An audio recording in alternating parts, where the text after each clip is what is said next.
The ultimate battle space behind the woodshed where principle meets an unprincipled future, where the victory against you is the silent war is your silence. Crickets. I can't help all that, folks. Just the way it is. BTWRLM222. For any of you numerology people, is that cool or not? And thank you to all the commenters on the various platforms out there listening, or to listen. I do appreciate that and the feedback. Not a whole lot, but it's out there. And spread the word, please. I don't do it too much. So I kind of ask you to help out. I would ask that maybe it's the least that can be done. We don't ask for anything else. I just show up to give you what knowledge seems to come my way and through the experiences that we do. I mean, as I say that, I really, truly wish I could say certain things live, real time while we do it, but it just doesn't work that way. Like I was listening to Ron Stevens on UCY during his broadcast there a couple hours ago and saying, I got nothing to hide. He has nothing to hide, and so it doesn't matter about Skype and all that. Well, I had to put in the chat, I do have things to hide.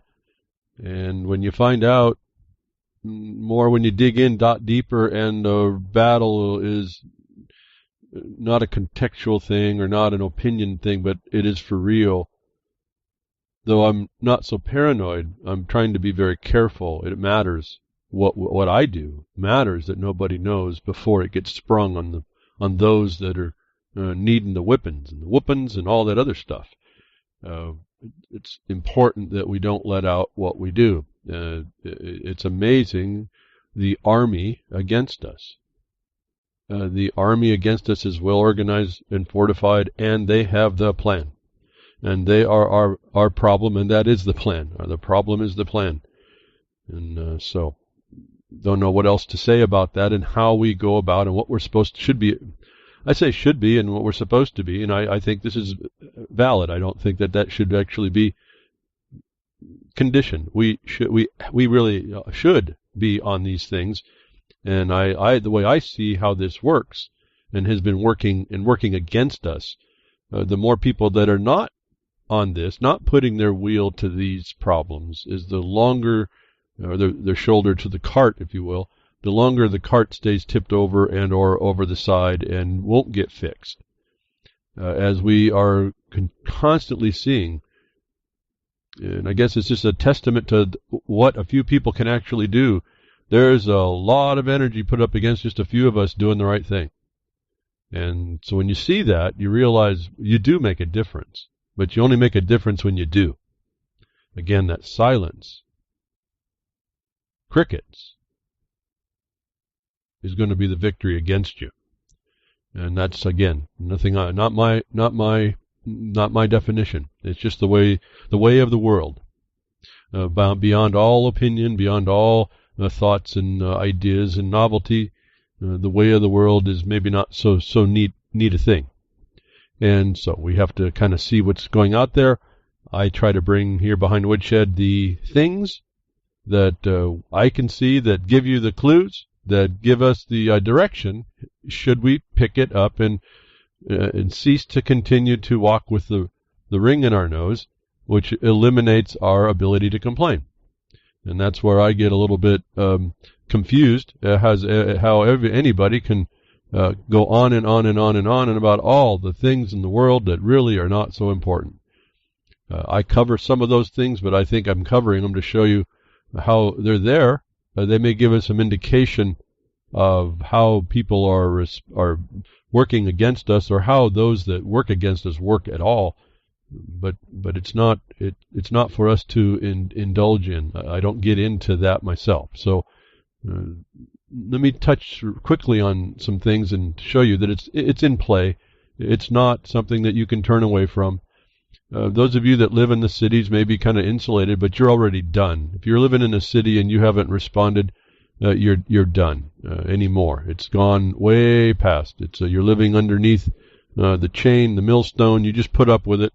You like your chains and you haven't thrown them off, or more importantly, decided to work against it, or even more importantly, maybe just move out and start to move around people that are doing some things, and take and make a little space where you can live, where the law really is working, the government does work the way it is planned, and the way it's supposed to go, and not get in everybody's face. The fact that, again, if you're not living in peace, you're not living under law. And I mean the full law of including accountability for wrong, and that includes even those governmental agents, the officers, whatever you want to call them.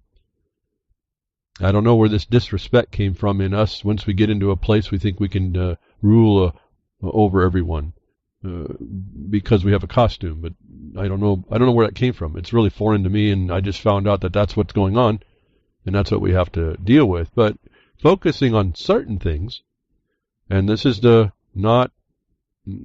not exclude the urbanites, the metro areas. These are all areas, regions, are all areas set aside by people who are controlling you. If you live in any one of those titled areas, someone's got a control over you, and you are not free from oppression of some sort. And we're so used to now the oppression.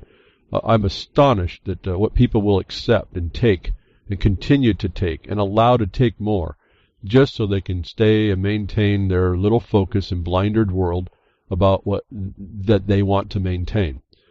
At some point I can understand it, but at the other I can see really just throwing this thing off like we're supposed to will be a new day, big time. So here's a little reference I wanted to point out for those of us working in these areas upon these matters, and if you didn't think it was all in play, and I'm not going to get too deep into it, just as a point of reference so that you can have yourself a reference in the blogcaster to read the article yourself. But in particular to, in this case, rural cleansing. If you think there's apartheid going on and genocide, rural cleansing is a big deal, and it happens to do with, it's actually the word rural is a derogatory term on its own. We prefer the term countryside. And this is much more natural to how this thing works out. The rural happens to be the part of the rural-urban divide, which is a fabricated condition.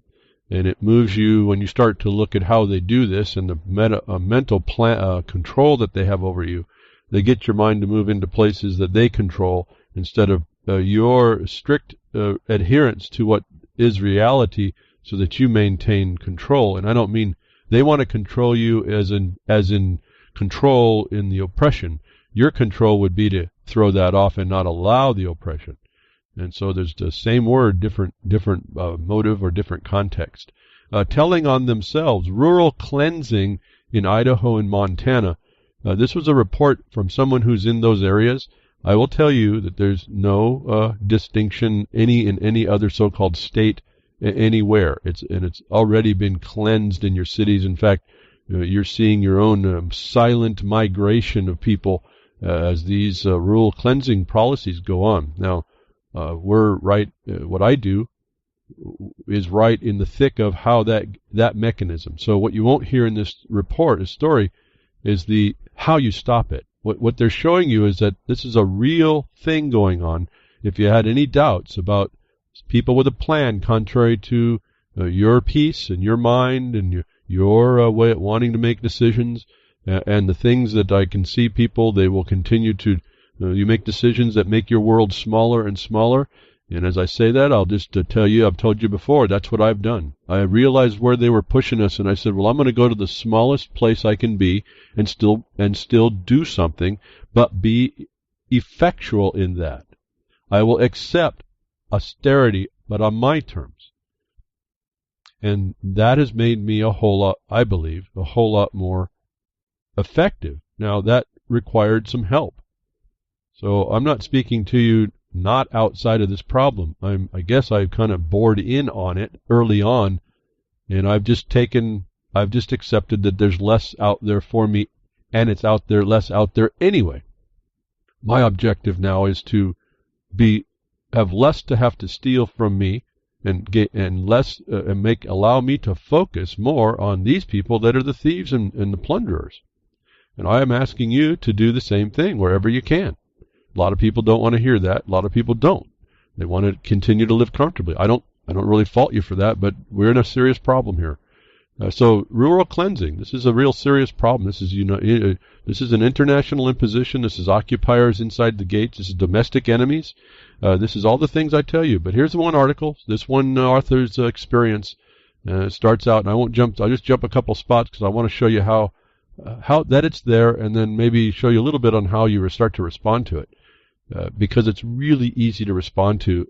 It's very difficult to see, but once you see it, the transparent, again, like I become, you get right after it, and you cut through. You can tear out any attorney who thinks that they know something, who's a part of this agenda. You can take out any commissioners that have been thought that they were going to sneak it by, any people that come in for money from your taxpayer, your property tax, to steal away your property rights. This is all how it gets done. But here's the start of this so I can reference it. I just love it when someone slips up and tells us, country folk, what's really being planned for us.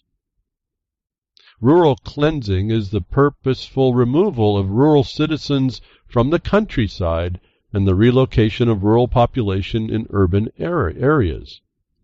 Many public officials and media pundits scoff at the mere suggestion that rural cleansing is taking place, but the problem, you see, is that there are people who are inadvertently left telltale clues we can use to piece together things for ourselves. Now, this author is piecing this story together for himself or herself, and I'll tell you that you just got to go to their documents. It's not that much of a puzzle once you start to realize that there's places to go read. The awareness was brought to this author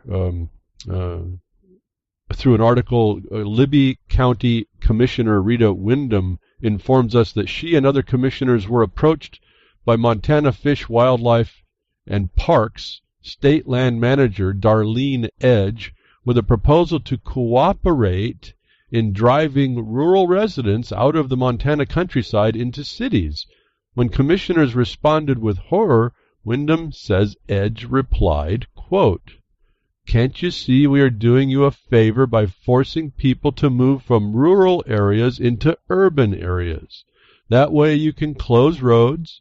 Why don't you work with us and move the people out of the rural areas and into the urban areas so cities can shoulder more of the responsibilities and the county can save money?" This exchange, as close quote, this exchange took place in a meeting regarding a document called the Wildlife Program Draft Programmatic Environmental Impact Statement, of which only 300 were published. According to Windham, there was very little public input because the few public meetings held were so poorly advertised. That's a telltale sign of this control. That's why you have to be aware. This is why you have to start getting active. It really doesn't take that much to pay attention, and you can get hundreds and hundreds of people to come and discuss these things once you get it known that this is what's going on. Those hundreds of people can interfere with it if they had no knowledge. They can interfere. The insult to you would be enough, but it's not sufficient in the law. So the next step would be to learn the process. I talk about it all the time. We do it all the time. We are a big witness against the crime. This EIS has to do with the National Environmental Policy Act. And so now you see the state is now imposing federal guidelines. And so when you start to find this out, you start realizing this other Buck Act districting thing, the administrative districts of the federal government have the same names as the states that you think you lived in, that you call were states, that you thought were the people. That were autonomous and sovereign, if you will. So this comes in underneath a certain type of a requirement, an environmental impact statement. If you understand about those, then you can kind of know where this story is going. That tells you all about where they're going to go. But what is this rural cleansing? Because I want to get right to that. Because I want to show you that this is a domestic enemy, but it has a foreign origination, and that correlates very well over to how the Bar Association did it back in the 50s in your states. And they didn't start back in the 50s. You know, they were coming 100 years before that. And if you go back and do your archive researches, you'll find all this out yourself. To me, it's all done, and I just kind of talk about it.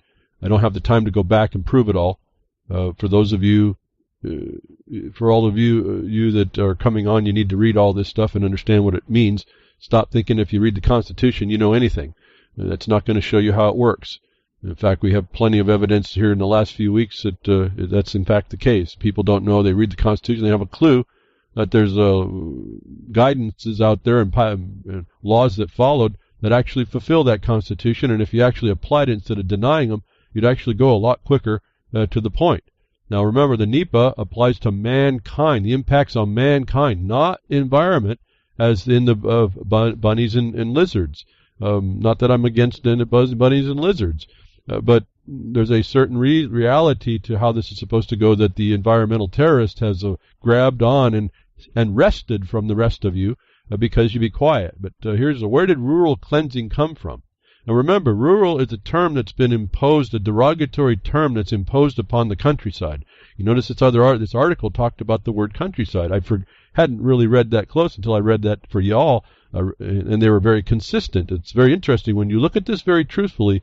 These distinctions, though they seem almost meaningless, are all the world. These terms and maintaining a distinction are part of the absolute ability to throw off these people and out them, identify them for who they be.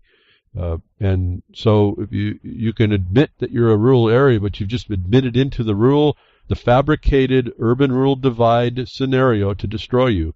Or you can look and say you have a county that's a local government that's derived from the power of the people, go back in through that way, that those officials are supposed to be working to protect you in your rights, properties, and remedies, and the colorable imposition of those is a felony.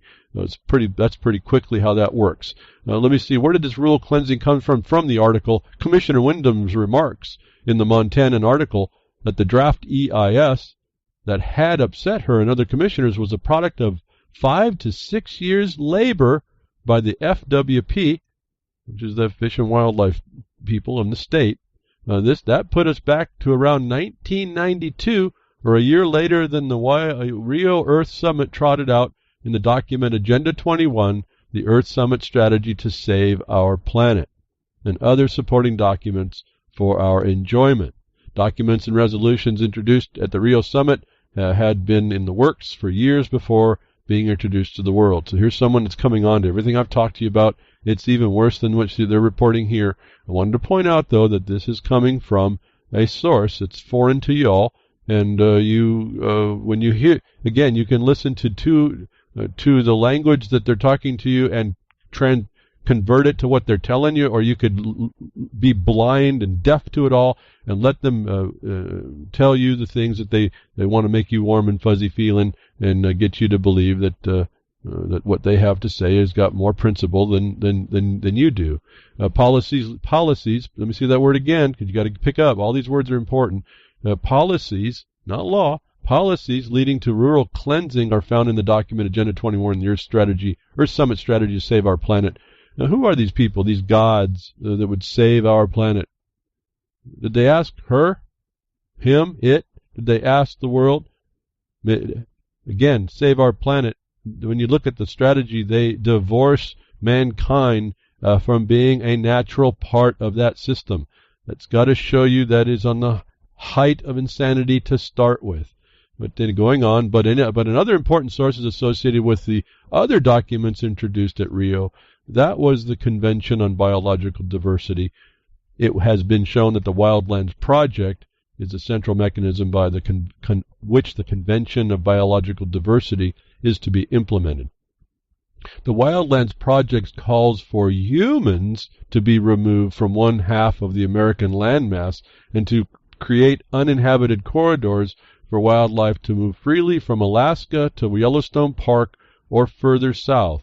It was written by radical environmentalists working in the United Nations non-governmental organizations with the full knowledge and aid of the United States federal government, federal agencies such as the U.S. Forest Service, BLM, U.S. Fish and Wildlife Service, EPA, and others. It appears the Wildland Project is now being implemented under the name of, in Idaho and the West, through the Western Governors Association Wildlife Corridors Initiative. To learn more about this, please see the blog. You got a link. Particularly pay attention to the section titled Nudging Us into Cities. So this article lays the foundation. This is Wildland Project is old news. You heard it's back to 1992. Let me point out, your Western Governors Association is just another legal entity that sits in Washington. It makes all these policies that are contrary to your way of life. This is a fiduciary breach by each governor.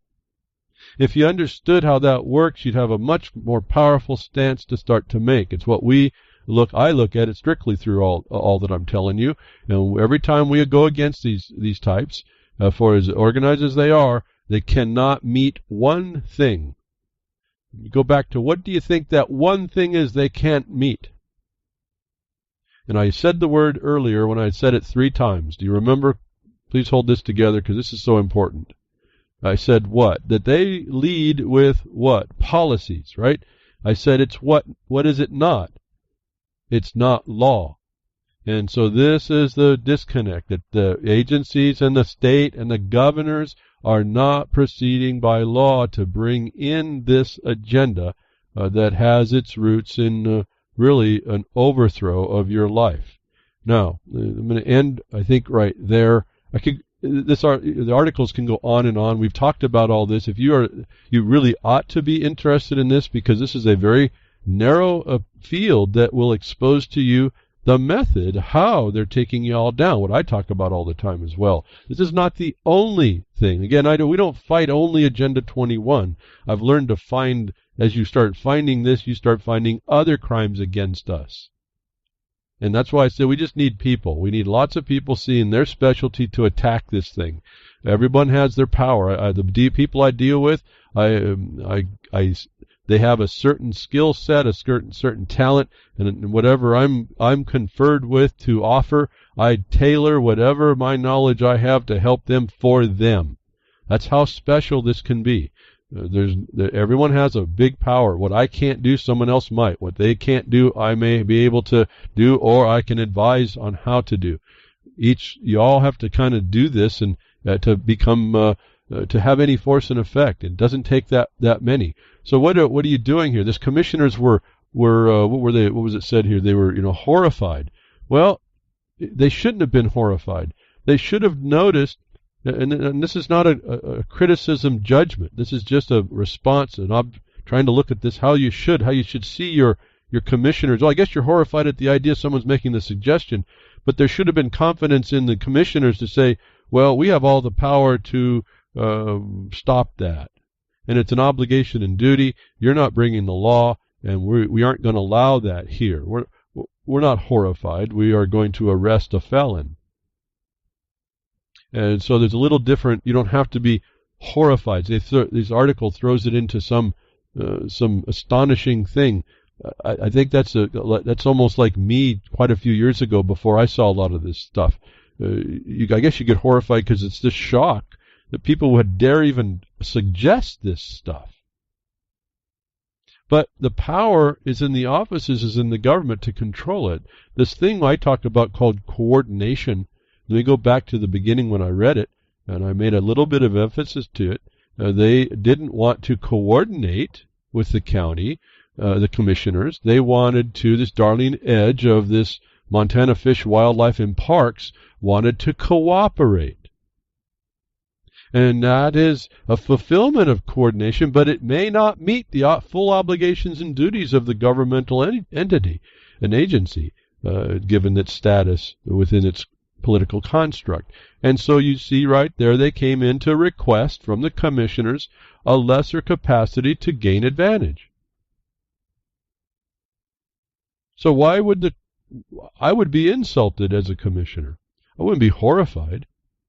Why are they attempting to undermine the Republican form of representative government with a policy and a plan that completely violates people?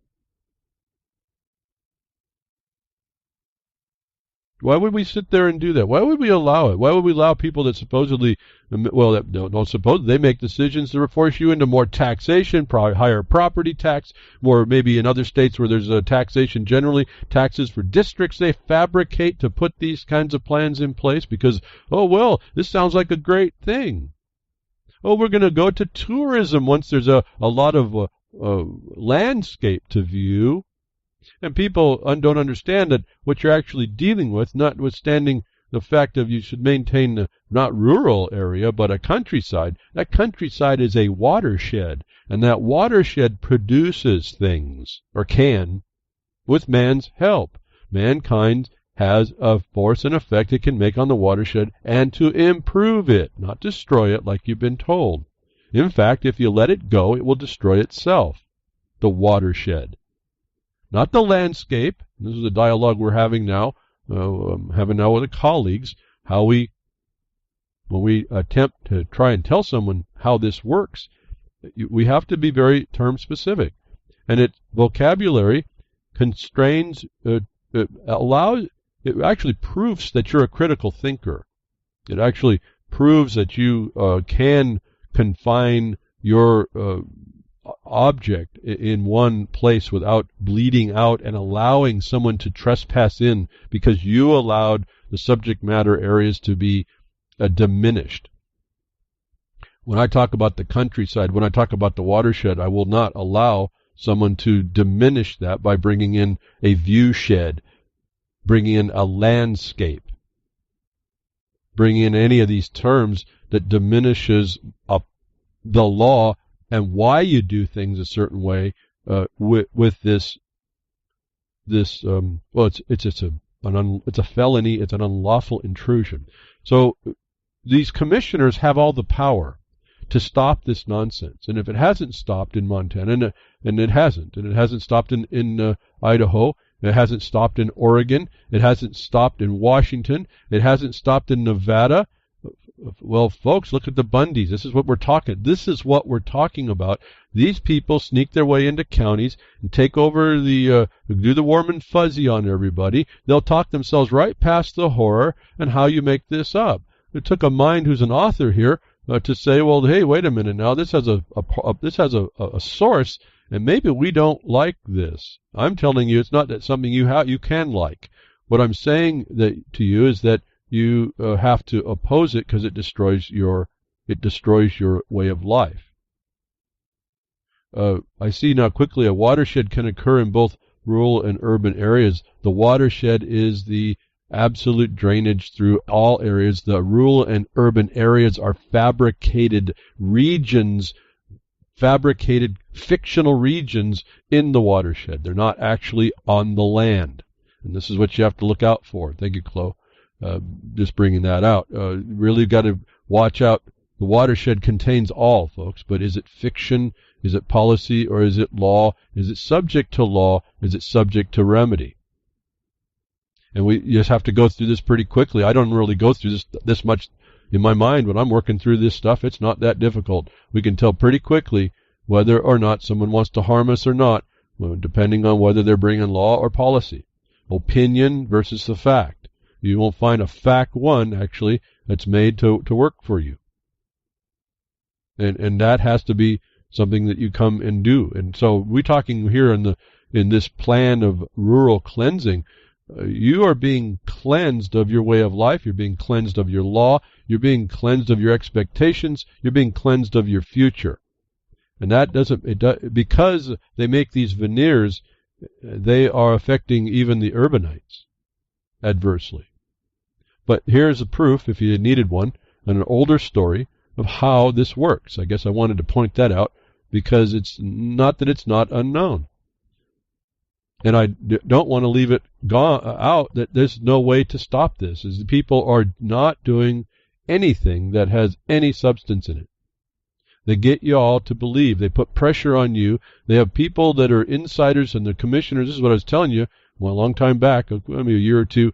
One commissioner and the law will destroy the other two commissioners that have secreted themselves in to bring this destruction upon you.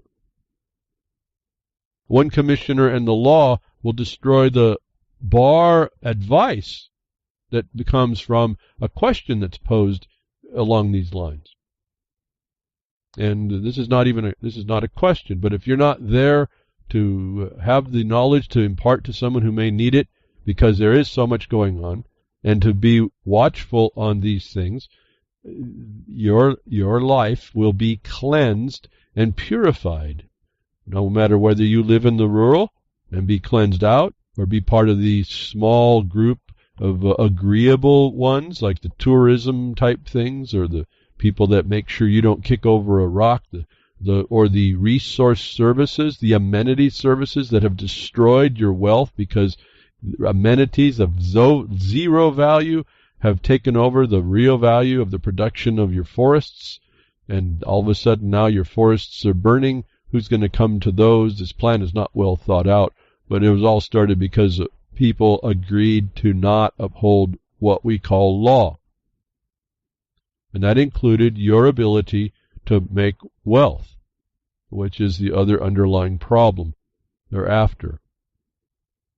They want to this is the technocrat, the academia that does this in the urban areas is what's fueling this as well. I've talked about programs that we've interfered with and shown that what they're doing does not actually meet the requirements of the law, and it is a destruction of people. This is not an opinion. There's actual and real science to say, to prove contrary almost immediately if you understand how to frame the condition right, not allow the terms that are used against you to frame you, your condition, your thoughts, or the thing you're thinking on that's being proposed, or the thing that has already been proposed and thought that was an automatic inclusion. You can stop all that as well, but you have to know something, and you have to know how to apply it. And experience will tell me, those of you that are just reading the Constitution or just reading court cases or any of this, is not going to be enough. Your opinions are not going to be enough. Your opinions in resistance are not going to be enough. All your statements in opposition won't be enough. Your throwing up your hands and indignantly is not going to be enough. And to me, I don't know how do you live in a world that you do that unless you've decided to be the prisoner to people that are criminals. They're insane on top of that. So the technocrats have figured this out. They have all the technology that they use and focus on. They have all the data. You give them more. And so what do we do? Yeah, I have something to hide. Yeah, I want to take out all the data that they use to defend themselves against me. So I have something to hide. How we go about doing stuff, I have something to hide. Who does that? I have something to hide. Most people don't really appreciate this. I can see this in the listenership. I can see this in the lack of response. I can see this in lack of enthusiasm. Most of us are not capable, and we're allowing ourselves to be the prisoner. And you're a prisoner of war, the war that came against you that you didn't fight. People don't like hearing that either. I have a lot of other things I would like to be doing. I think I've said it in the chat last night. I have a lot of other things I'd rather be doing, but every rock I turn over, there's a creep. And I'm a miner. And so until I clean out the low life underneath the rocks, I guess I have work to do. And that just happens to be, interestingly, that since the things I do, and that's not all I want to do. There's some really more interesting things I'd rather do. But that's what you have to do if you want to do anything, bring something into the world to make a wealth so you can keep going, not be subject to anybody, so that has to be your first thing. Once you clean out the creeps underneath the rocks, and then maybe you get back to work. So I'm just making a place for me to go to work. So it's not like some utopia here either. But if you don't do that, then you're not interested. You're allowing these people to take not just you out, but anybody else. So it's not like I want to see this happen. I'd much rather that we not. I get much more excited dealing in the things that are things to figure out and know and see and watch and bring just new things to find out than I am about having to find out that I'm surrounded by criminals, and insane criminals at that. And then finding out there's not many people that want to help fight this and eliminate all that. That's been another kind of an amazing thing. As I said before, I'll probably go to my grave, given I have one, not just found in some gutter in some street. Why didn't people respond? Why did so few respond when it was so clearly, easily defeatable what was against us? So technocrats are ruling the day. I told you the technocracy is coming up with all the technology. I told you that material science is all important. The engineers can't really do more than what the material science devices that are made from the material sciences can allow.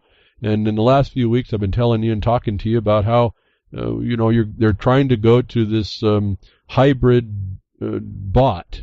This human animal chattel that they rule over, that they put you in as a pest inside the system that they're trying to protect. You understand, these are people that are also these pest humans making that determination against you, exalting themselves, and it's insane, and it's not the truth.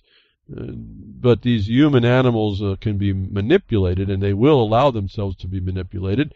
That's silent weapons for quiet wars will tell us all that. They'll give you a place in the circuit, and you'll plug yourself right in. Well, given this integration of, and they're going to promote it to us like it's some advantage, and at some point on the surface it is kind of attractive, but you got to think way down the road on where this ends up going. They're trying to meld and make popular and attractive this idea of having a digital interface to the world. The Matrix is not a movie; it's coming on us. And I was telling the material science is such that they haven't quite there, but they're getting very, very close.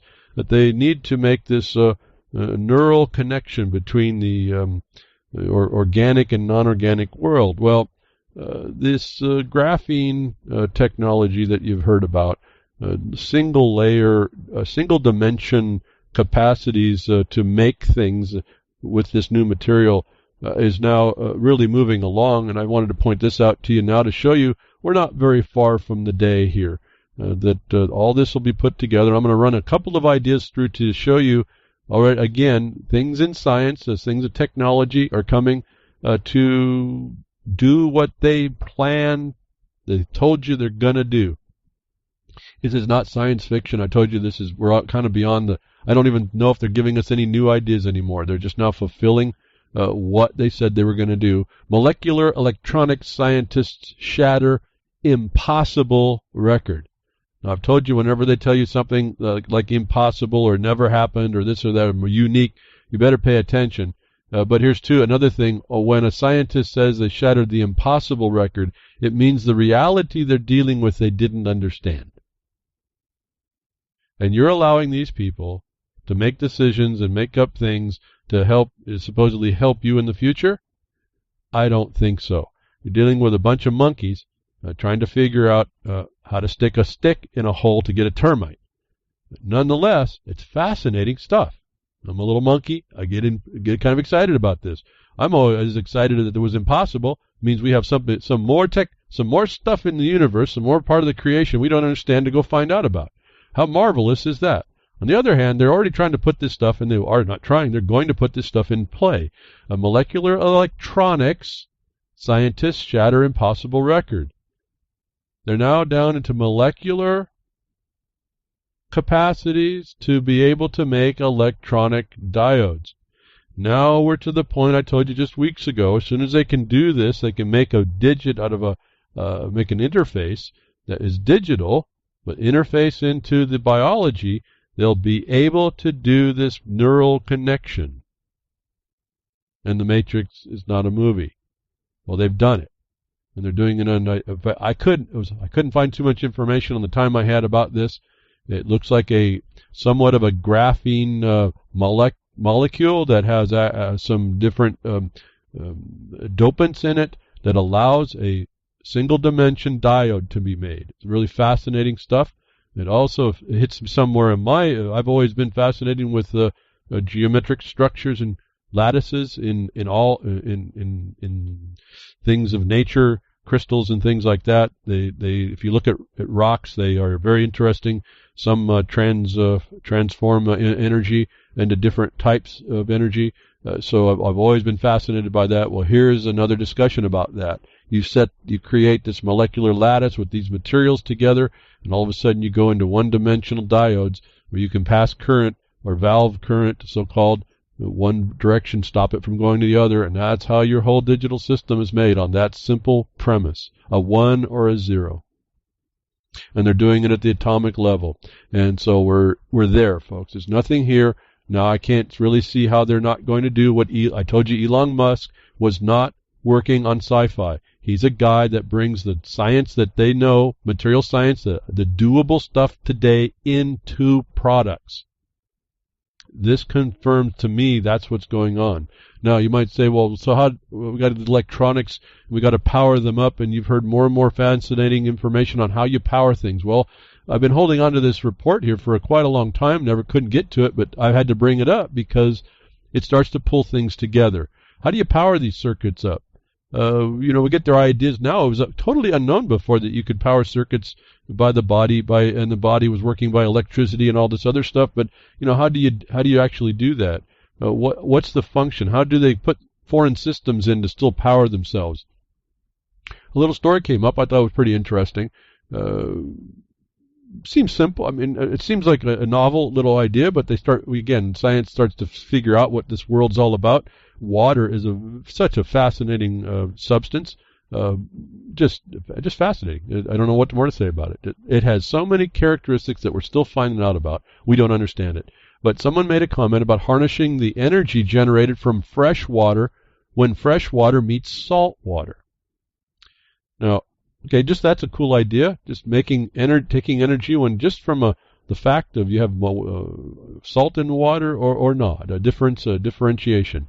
So that I had that. I was going to tell you. I'm not going to read more about it. Just to let you know, you can take and create energy just because a difference between fresh and salt water. That then triggered after a bit this little thing you'll get in the blogcaster. You can watch it. It's only about 24 minutes long.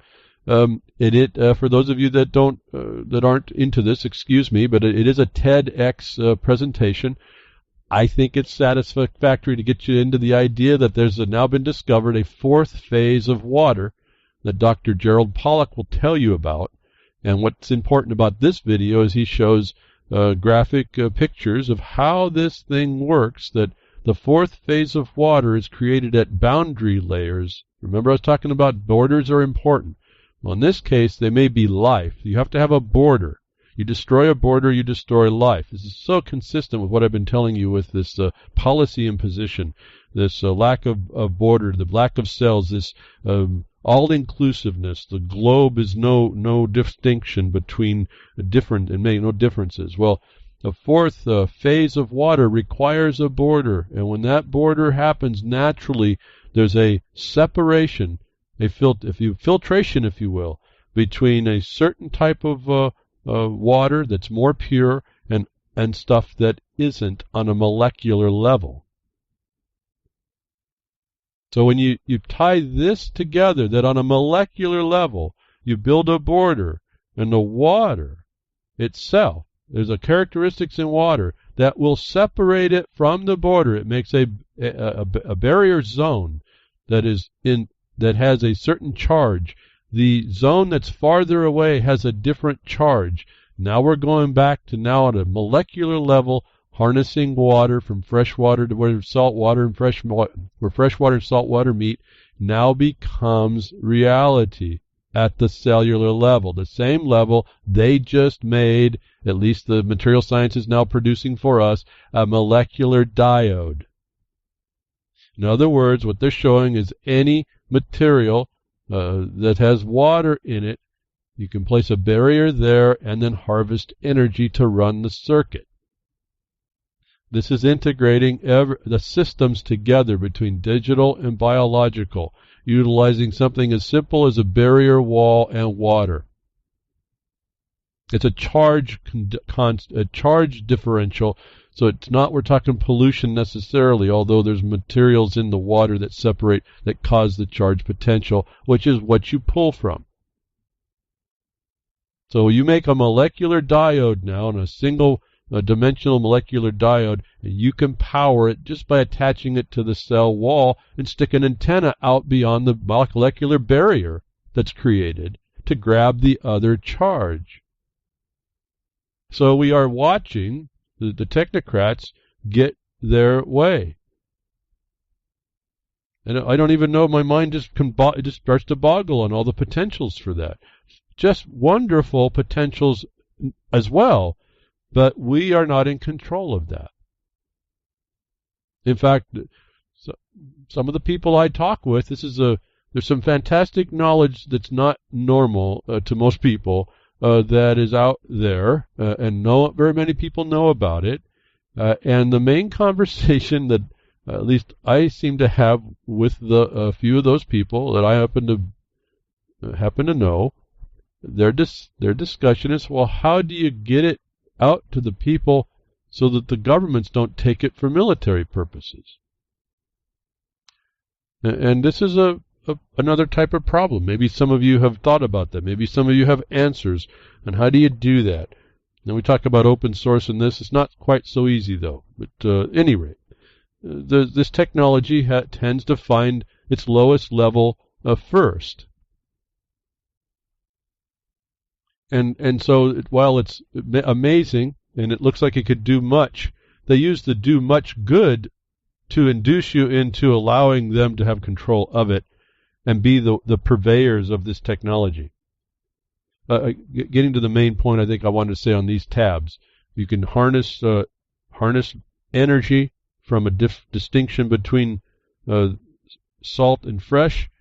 Let's just go to your blood. It has salt and fresh water, and that the fresh water charge can be set up just by the layer and boundaries of cells which may amass to make your veins, may amass to make any other cell wall that can be used to harvest the energy to run a molecular diode, and numbers of them very efficiently.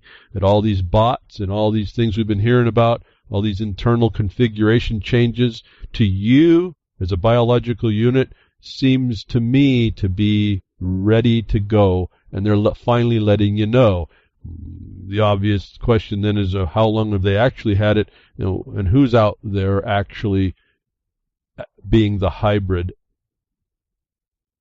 that is now functioning already. So this brings my mind back over to, okay, so they make a digital molecular diode. It's powered by simply the barrier wall they made for the purpose to separate the water charge between the space that naturally develops by nature.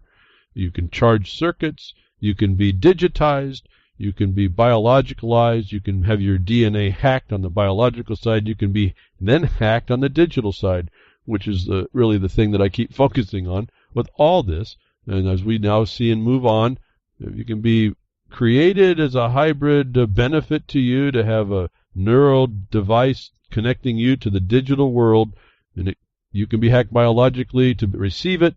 They can then hack the digital side. We see more Wikileaks unveils the CIA implants that steal SSH credentials from Windows and Linux PCs. So this is another consideration as you think that this is all roses and unicorns. This is really what they're working into. The CIA steals these credentials. These credentials are central to keeping some sort of security going, and so now all when your credentials are insecure, what kind of a future do you think you're going to have? I mean, the digital failures are again, it just seems like everything's malware, and then you got the government making more malware to take control and be in control. And they told you about this. This is why I say, listen, I haven't said it in a long time. I'm going to say it again so you know I'm not really changing yet. I still haven't seen it. I believe you can call him Snow Job. All that was created so that you would, all this stuff, this unveiling, is so that you know the capacities there. That I told you it has a couple of psychological effects. But more importantly, it seems to me, once it's out in the open, these techniques, it hides the government from being able to be fingered for doing what they've been doing. And you can't tell. You don't know. Impossible. And so now they're right out in the open, in your face, and you can't identify anybody harming you. That's your digital and biological future. This is the war against you. This is the technology you don't understand. This is the magic that happens to that they use in order to grab one of you up from the herd and cut your heart out when the sun and the moon and the stars just happens to be just right. And we have, as people, men and women, we haven't figured out this long-standing war against us. It's beyond us, but we were still tasked with making a choice. Do you allow this evil to continue, or do you put a stop? The stop you can put to it. Do you put that much to it? And I don't see a lot of people making the principled decision to literally stop making the excuses, to start stopping these lesser evils like sustainable development in your life, urban-rural constructs that destroy you, that cost your money. If you're living in the rural, your costs are going up astronomically. You're not having the wealth that you wanted. They're keeping that from you, and they're destroying the watershed within which you exist. And that's the entirety of what you have going. What won't be destroyed is the urban-rural fiction they have thrown on there. As you're destroyed, they empower themselves by the plan that they're executing that you don't stop. So the government's always looking to make war on something, and I don't know why. It's not really the governments, as I said. Let's put it better, as I said before. These insane psychopaths, maybe that's a mutually exclusive two terms, I don't know. But the caucusocracy is now seemingly government. It's not supposed to be.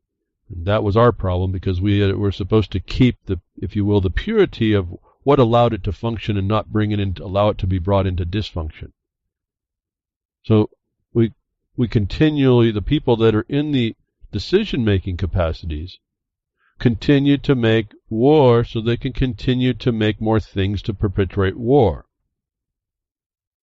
It's not about really the technology more than it advances ways to make war. And I say again, if your land in the United States of America, the basics is to be living in peace. If you're always at war, maybe your government is gone. You don't live under law. That's what I've been telling you since when I went to crickets. You went extrajudicial. You don't even have a government. Stop blaming the government. That showed you how frail it was. It was just a framework. You have a bunch of people, and it's a caucusocracy rule over you because you haven't stopped it. And so these people, these lunatics, keep making these decisions. Moving on, the war against us, the Wikileaks, the internationality of it all, the tools they're using against us that we keep utilizing. I don't have an answer for all this. I have more an observation and a methodology. Once I get enough people interested, we can start to work on them, given there's an interest. I've stopped trying to speak to no interest. I have to find an interest in someone, then I can speak to them. But watch out, because it comes fast. What ideas come to me is pretty interesting. But I can't just do it on no suggestion, no interest. No sense to me to talk to you if you're not interested. But it's not just being interested. It's being interested to move, to do something. And now we start to get to the wheat and chaff thing. That these decisions, these psychopaths, this caucusocracy continues to make these decisions to keep and make war and bring us to the brink at all times. And we hear crickets about that to stop it. A House bill just put America's military on a NATO hair trigger. An automatic U.S. military response to any attack on a NATO member in any circumstance would be foolish and dangerous, but the warhawks in Congress and around Washington want nothing more. They're basing this condition of being hair-trigger war scenario with NATO on Article 5, but Article 5 is non-binding. So you see, again, they just use enough in order to say something so the people that are listening in that could care less in some regards, I suppose, will just be able to stay asleep and be comforted that at least there's some statement of a law. But as we found, and I was saying earlier, when you see an EIS come in, it's implementing NEPA, and they're supposed to be watching out for the impacts against mankind, not to protect the environment of nature in the policy side, which disregards that when you include mankind, you're actually destroying the watershed, because the mankind's impact is the sustained yield of the watershed in its improving and best capacity. They've turned that on their head. Is the same thing that's going on here internationally. I guess that's what I want to keep pointing out. The method that they do, that they tell you they keep communicating to you in, is in half-truths, if that much. And then only so much as to put you back to sleep. Why would Congress make this kind of a thing if you were living, if it was a peaceful nation? Again, we're back to because what's happened now is the United States is not. The United States, the functioning part, the military part, is a terrorist. Why would Wikileaks unveil and CIA explain to you these things unless there's a war against you? Are you at peace when you hear that? No. I don't know of anybody that's at peace over that. Shows that there's nobody protecting the peace. Where are the sheriffs in this country called the United States of America? To keep the peace. We are always on in a war footing without the declaration of war. That's another trick that they showed us that everyone's gone to crickets on. Again, I have a hard time not staying around when I went to crickets where that extrajudicial thing happens. It's over and over and over. They take away your remedy. They take away your property. They take away your rights. They take away all that stuff. They just start, the do-gooders start making the decisions, even if that means you go to some other people that you fabricate a distinction upon and make war against them, like they did with the so-called rural folk. They vilified the countryside and the people that live in it, the men and women there that make the wealth, and y'all were okay with that. And everyone will say, oh, no, I didn't know anything about it, or no, I'm not. Yes, you are. Until you go up and do something to stop it, you're an accessory to it. That's not my rule. That's the way it works. That's the reality in the reality. Not the ones we make up. Not the ones we use as excuses to not look at certain things. I'm not saying I like to look at everything. Yeah, there's a lot of pictures I don't watch coming out of the Middle East. I don't need to see the graphic nature of it is. I'm already sick to death with it. And as I said, if they're willing to do it over there, they're willing to do it right where you live. And it's happening. And I'm flabbergasted, given it's a plan and it's written, why hasn't no one steps up to stop that plan? How ludicrous, how shameful is that? They actually hand you the plan. I'm going to attack you here, and here on these days and do this. And when we're done, you're going to be tied up into a little cage, and this is what we're going to do. We're going to force feed you all these things, and we're going to teach you how to do this, and this is where you're going to be, and that's your life. And you let it. Is flabbergasting to me at some point. And it's too bad I can't run a motor on flabbergas. It just doesn't work that way. So what are the checks and balances? You got a caucusocracy running amok. You had a republic if you could keep it. We haven't kept it. Where do we go with this? And the demand and the lines that are drawn here and there, and we're always hoping to look. Does somebody in the decision-making seats a decision that we can preface law? Does it even reflect anything? And every once in a while, you see there's a little reflection that there is something more stable than what we're provided. in this war of the world, which is us against ourselves, which is those insane people that would literally diminish the capacity of mankind, call it a human. They're a part of that class that they diminish, vilify, and then they separate themselves to say they know better, they're a smarter monkey than you, and you say nothing about that. I have to wonder about you. And this is why I'm taught I don't believe that the Second Amendment is something that we can resort to, although it is there and it's an option. It's always nice to see there's a little bit of confirmation that those of us, that like myself, that attempt to critically think clearly on realities and what to do about that, can look at this and say, okay, well, it's not completely over. There's still a memory that's still being stated out there that it doesn't come from me.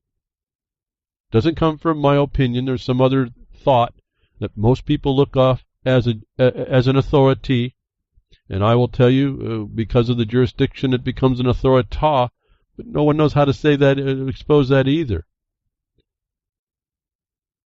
We're so far away from actually understanding what's against us. It's quite astonishing.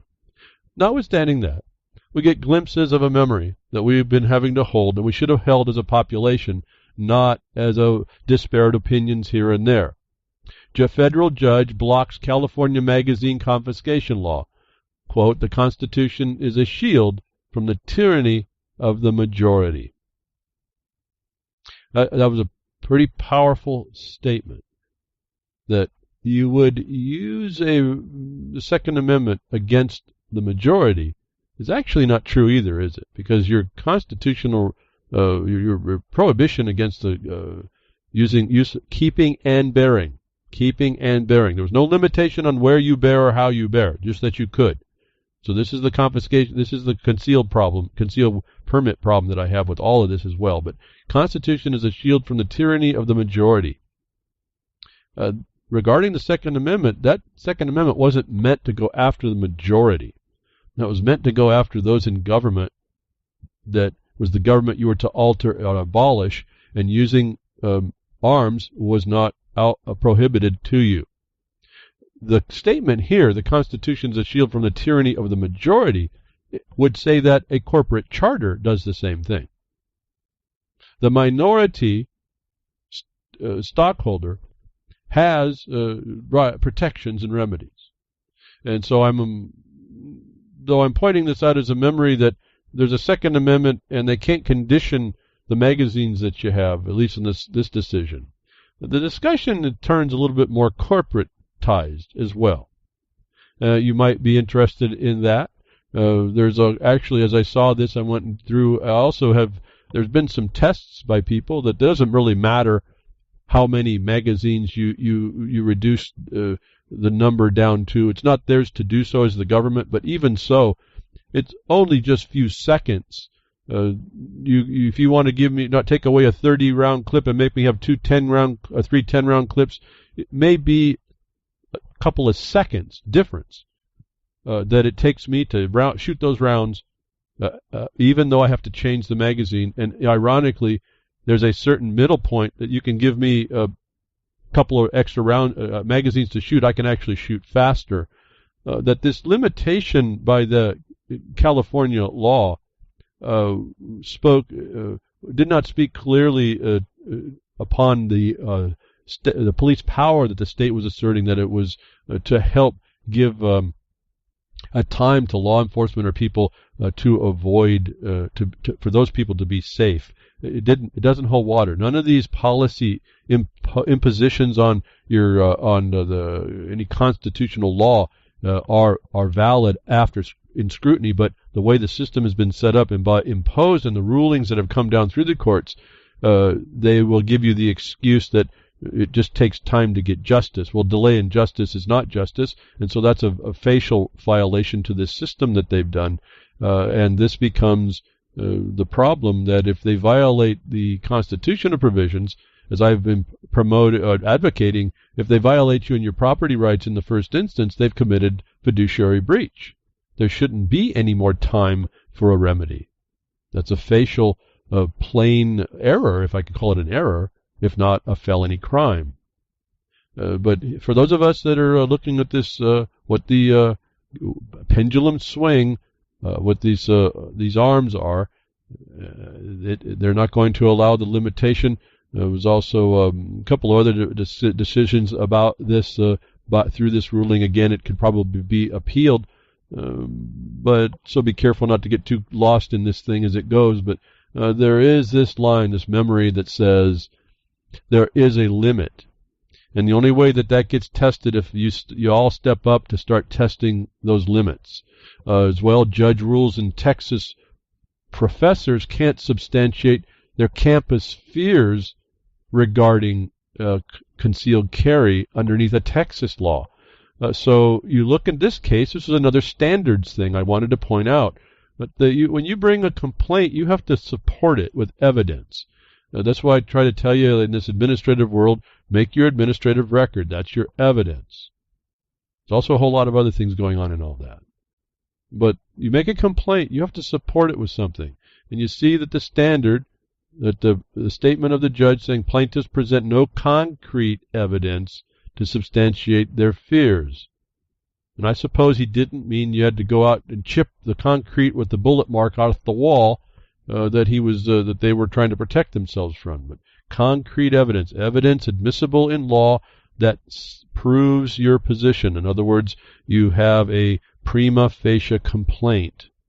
You have the evidence of the harm. It's not your opinion. It's not your fear. It's not your conjecture. It has to be substantial. It has to be proof. So you, as a someone who has the right to carry concealed, even under the law, notwithstanding my objection to that limitation and the Supreme Court's agreeance that you don't have the right to carry concealed, even though the Constitution says to keep and bear without limitation again. And I don't know why I haven't heard that argument that way.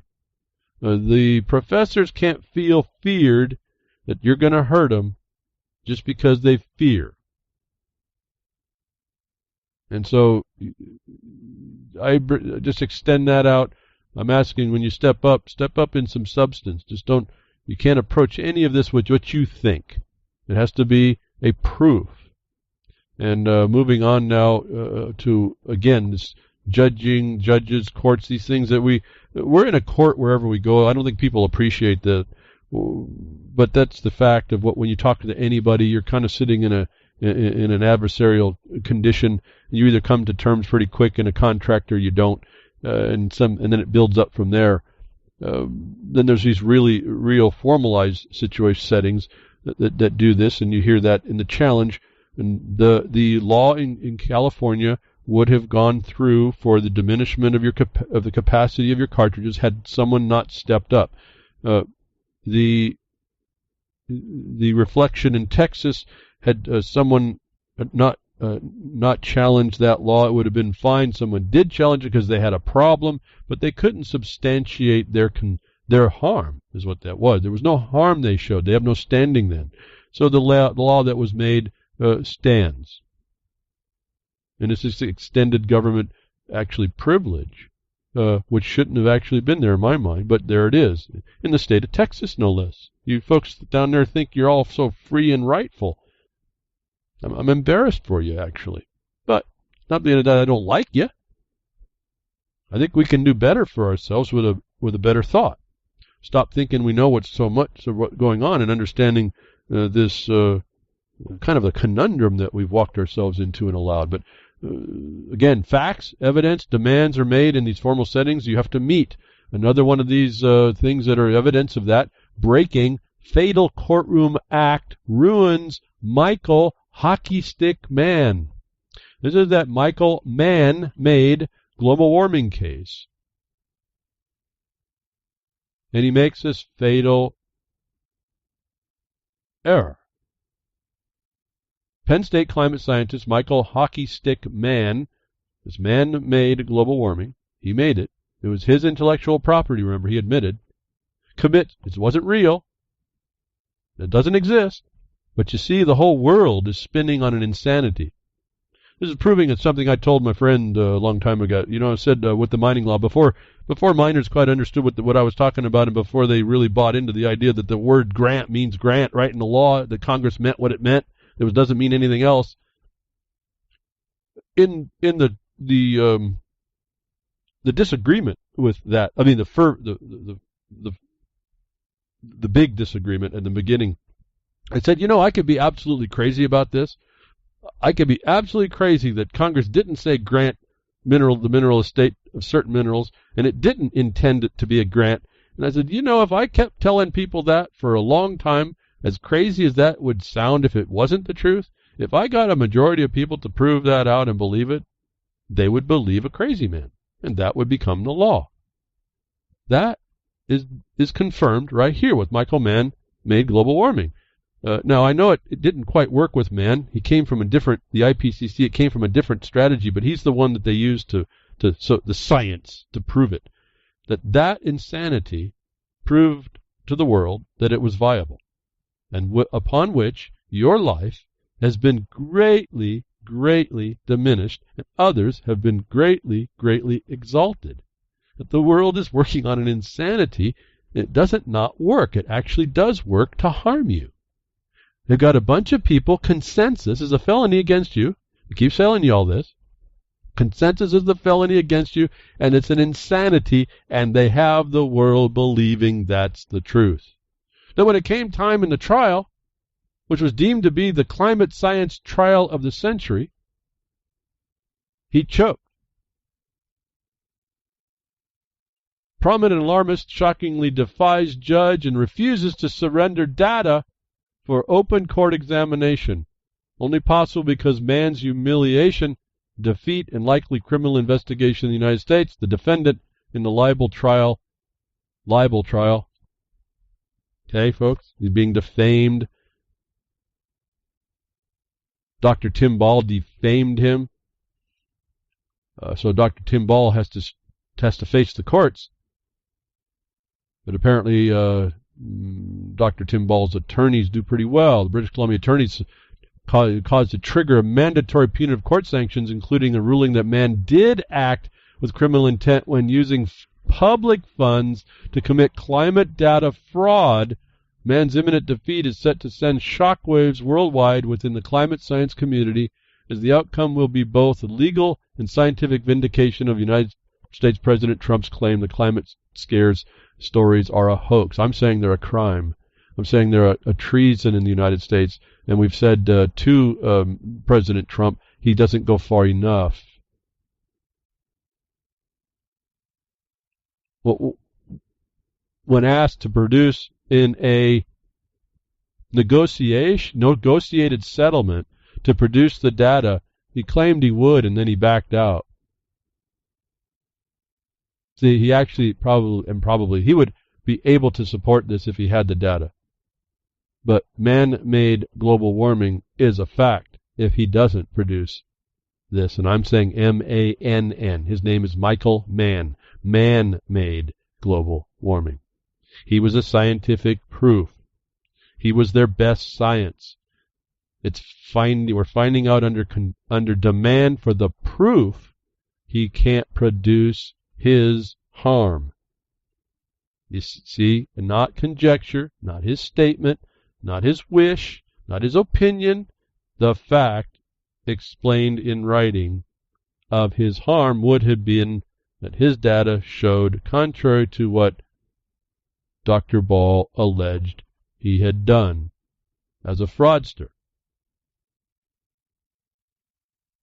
The negative, unresponsive actions of Dr. Mann and his lawyer, Roger McConchie, are expected to infuriate the judge. Now, this is all conjectural, and this is where I want you to pay attention as to whether or not this judge is connected to the agenda. We will see. I guess my other writing concern here with all this high-sounding stuff, he did have a thing, a man did have a thing to do, and he didn't.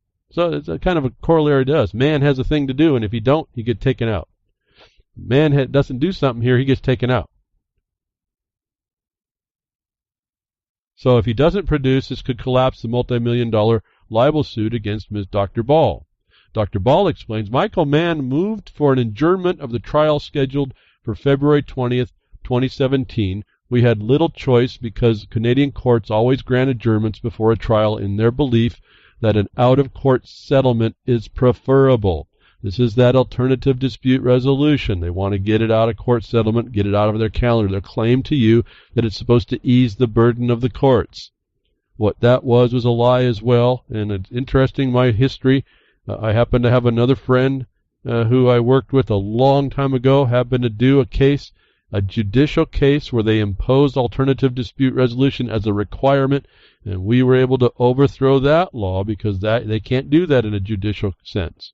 You can't mandatorily require this kind of a disposition of the case.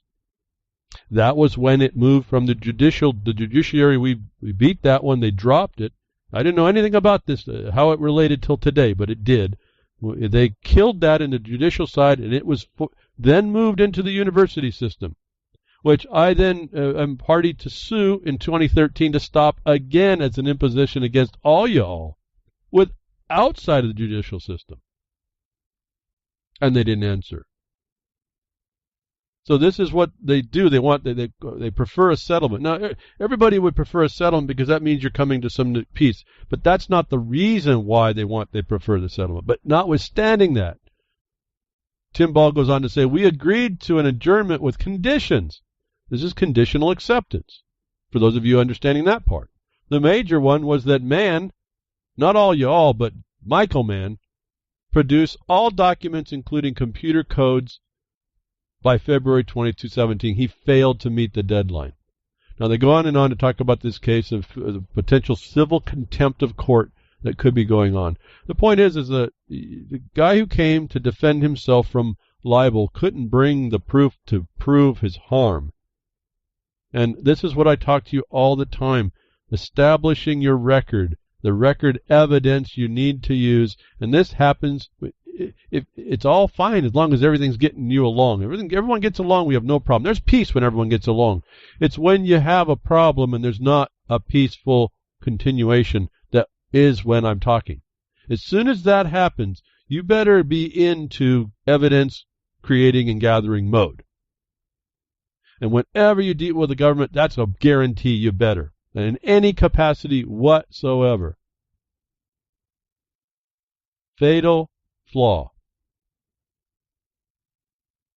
Don't bring the evidence to prove your harm. Major mistakes. The society we live in is making decisions now. We have this disrespect against us that we think we can just feel our way into some benefit and decision in our favor. And the problem is that gave the government and the decision makers in the government a great latitude to take on, because now there's no set measure.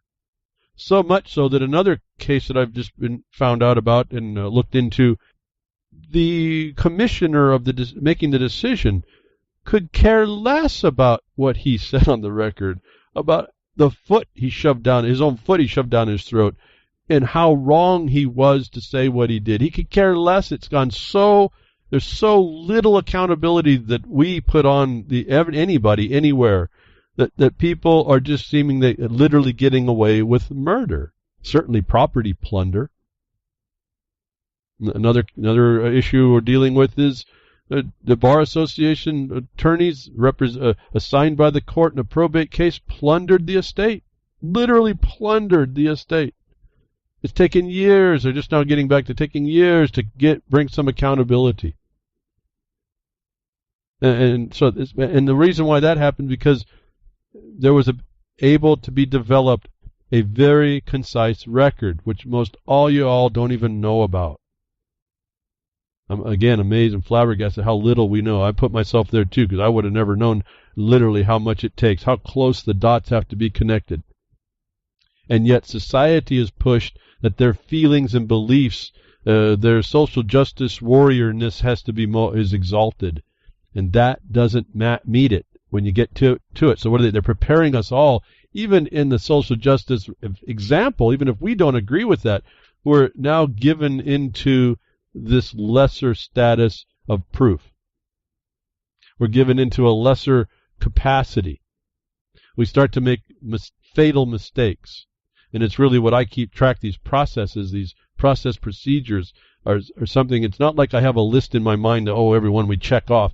It's just that there's certain requirements that have to be maintained, and if you don't, you'll lose your case. In this case, Michael Mann, by hook or by crook, does not want that data out for some reason. And in the case that he was in, that could be fatal to his whole defense. I happen to be on the side that agrees with that he should be knocked out. We will see, though, don't we? I still have a question as whether or not that judge is going to come to his defense, whether or not there's going to be a contempt of the court,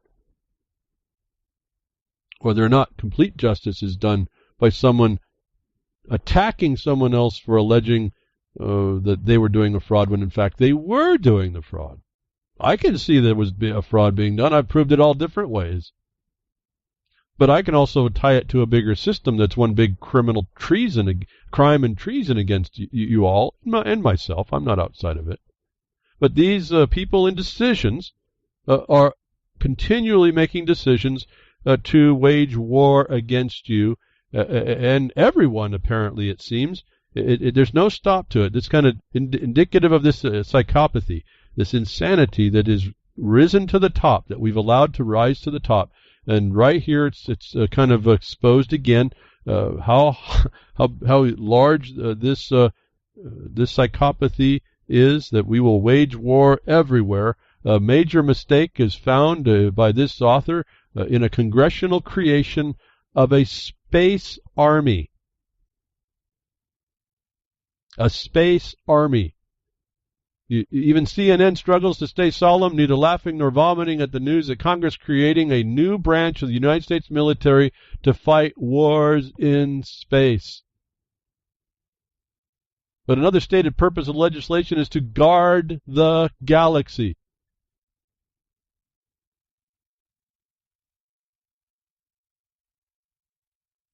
How grandiose do we have to get, folks? We're going to guard the galaxy now. We can't even function here on the Earth, but now we're going to guard the galaxy. We're going to invent the aliens that we're going to fight.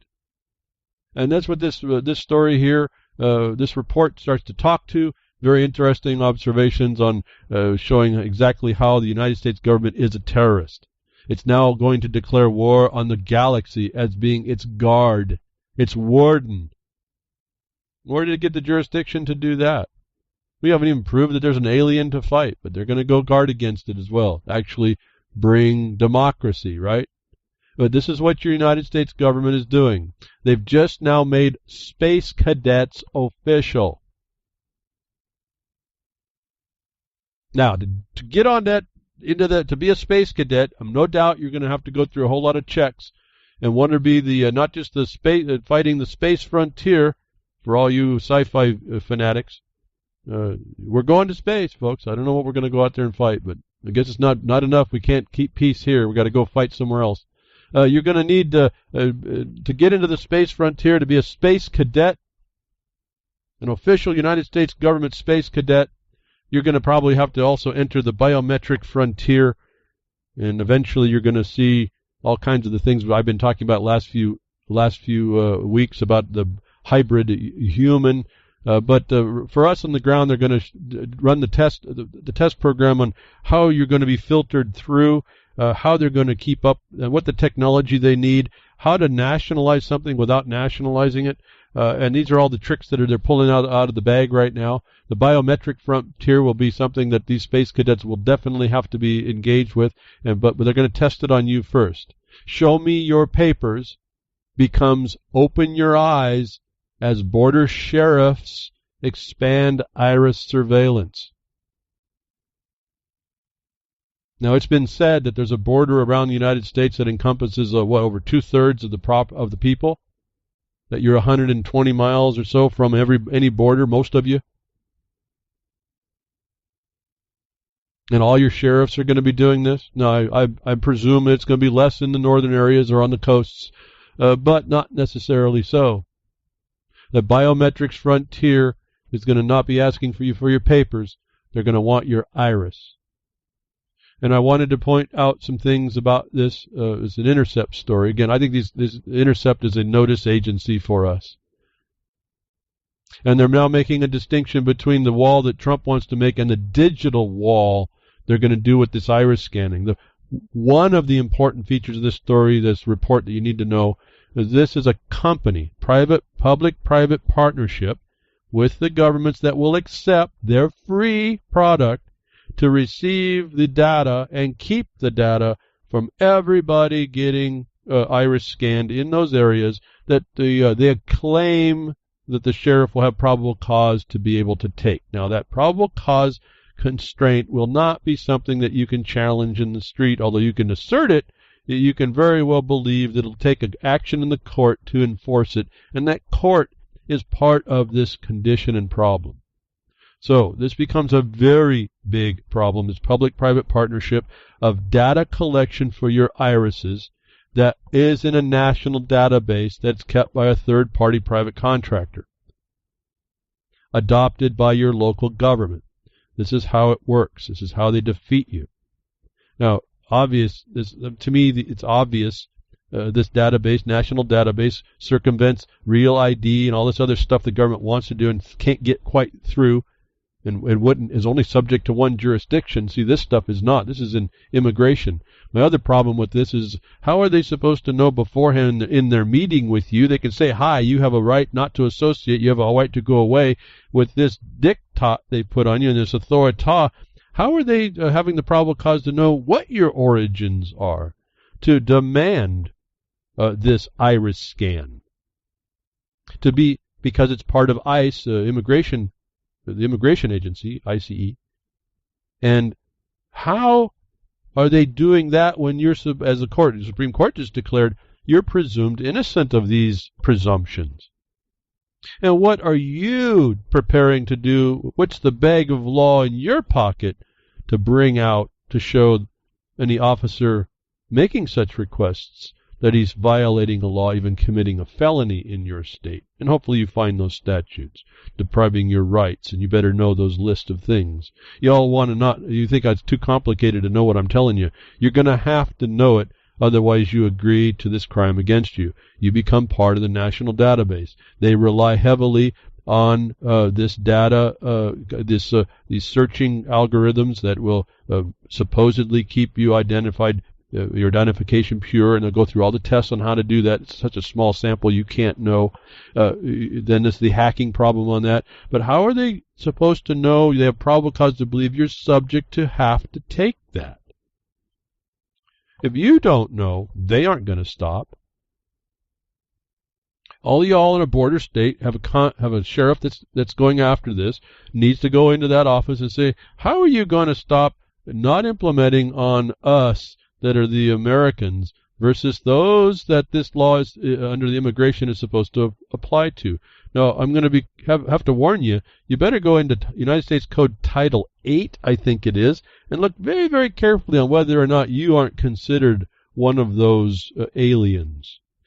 Notwithstanding that, though, you do have a status that they can't impose upon you until you have a hearing for it. So you need to know that as well. So, are you going to continue to allow this type of iris scanning done by a third party, subject to no constraint or restraint at all, for a national database that's going into big data that they're going to be using for whatever they want to do? And I haven't being brought up bounty hunting yet, but anyway, it doesn't matter. This is kind of a bounty on the people that they bring in. They'll show you how they can stop people that are multiple murderers coming from over the border a couple times, and how it will diminish the ability for people to think to come back a second time. The point is that that's not what the database is only giving when the government, the gun and the badge comes to say, I want your iris scanned. What are you going to sit there like crickets, or are you going to start to step up where you can? I think it's time to step up. Get yourself in practice in dealing with these people that have apparently gotten the air of gods. And they're just officials underneath duties and obligations.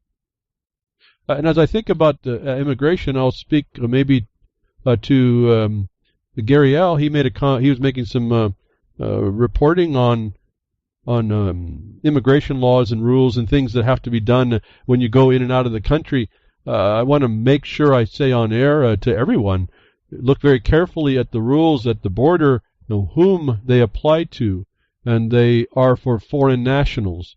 And so you have, and when you know that, and you bring the bag of law, the rule, the law, physical copy of the law with you that shows it's for foreign nationals, and then also don't buy into the fact, as I can tell you, you can prove that you may be the foreign national, show how you're not, the presumption of innocence. And then you bring that presumption in, that you're not the foreign national relative to that law for the purpose of that law. And then you now set the record that they can't impose all these restrictions on you. And if they do, now you go to your state law that says when they did, they committed a felony.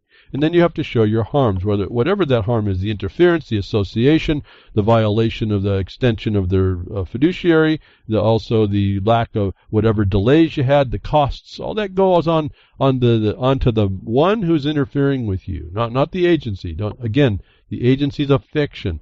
It's the people in it. And so I mentioned in a chat room about this foreign national thing. You make sure, because if you look very carefully, these laws are on the foreign nationals. Make sure to define for the one that you're having to deal with that the foreign national is not you. Therefore, that law is not applicable.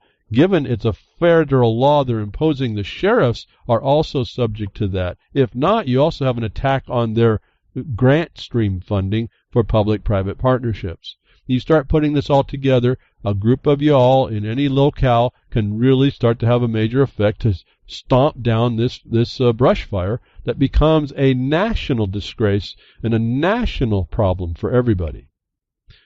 I said that with high hopes. The reality, crickets. Prove me wrong, folks. Just prove me wrong. That's all I'm asking now. There's nothing else more for me to really do. So we got these public-private partnerships meddling in all what we're doing.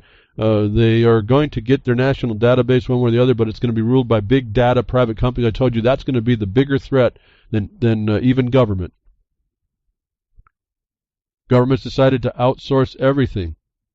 That's the public-private partnership destruction of your Republican form representative government. And so we see these, again, meddling here and there, moving over to more international things, crossing borders and alleging things that aren't so, and the evidence that's not proven. Russia says Trump accepted Putin's denial and election meddling. On election meddling, U.S. disputes that. Is a story coming out of the G20 meetings that I don't really keep much port on these, but I found it insulting that Russia would accept that Trump would accept Putin's denial. In other words, Putin made the denial. And I looked at that immediately and I said, wait a minute, now we got presumptions here. Even Russia, not Putin, but Russia in this case, all is innocent until proven to have proven by probable cause-based belief, some measure of proof that they have done something. And my response then, this was a few days ago, on that Trump accepted Putin's denial. My insult was for Putin having to make the denial. To prove what my insult was, that it was then, if I need proof, I did a Twitter. What right to impose or accept without proof probable cause to demand? You only have 140 characters in Twitter. What right did Trump have to impose that Russia affected the election?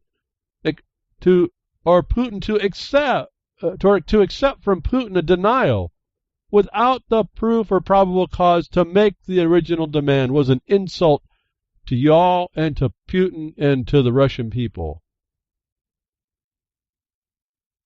How dare Trump, anyone, make an allegation like that without being able to produce a probable cause complaint, some form of actual evidence? Not going to be enough for Michael Mann to do this, but apparently it's okay for us to make a political scene over it and impose upon Putin to make the denial. which then is accepted. But then in question. I also put here, Putin, Lavrov, Russia, presumed innocent. Trump, Tillerson, U.S., false accuser. And today I see now it's coming out a little bit of a discussion about what happened there actually. Tillerson says Putin asked Trump for proof of Russia's interference in the 2016 election. It wasn't so simply that Trump imposed and the Russian denial was accepted. Putin wants proof. Guess what, folks? The United States didn't present it. Didn't present even a shred. And Trump and Tillerson had the gall to make a question out of it and even state that they would accept the denial. I'm disappointed in Putin if he in fact denied. If he in fact said, where's the proof, and didn't deny, that's an even bigger insult and embarrassment. But where do we get off? Anybody? Where do we get off? Alleging some harm has been caused to us without the proof and probable cause belief to make the demand for someone to deny is our problem as people. Anybody who read that didn't have a problem with it isn't thinking correct.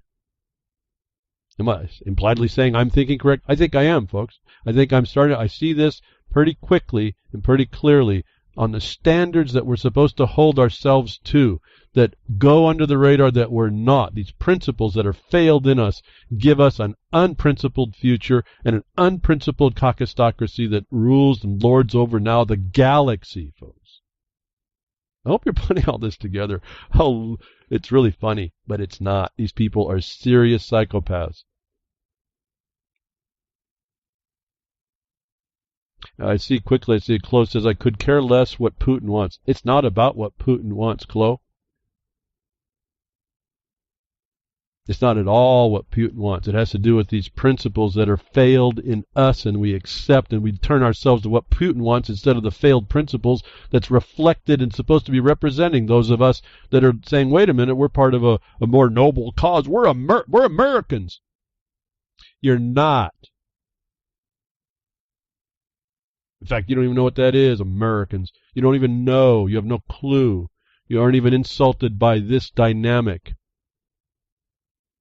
And yet, lots of people are insulted by this one that happened during the G20. It blows me away that what people get excited about, what they don't get excited about, it, what they see as a violation, and what monstrous principles should be being held to that they abandon.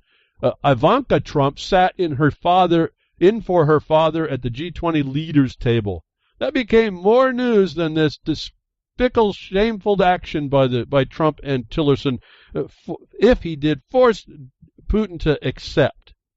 Force Putin to deny to accept. That dynamic is such an embarrassment for everybody, and us as people, it's embarrassing. Most people focus on the fact that Ivanka Trump sat in for her father at a table during a meeting with his G20s. When you read about what goes on there, and this is like a private operation meeting. This is made big deal. It's a public-private partnership, essentially, arrangement. Everyone gets all involved in it. But when you read what goes on in these meetings, anybody from the representatives of any leader can sit in on a lot of these tables.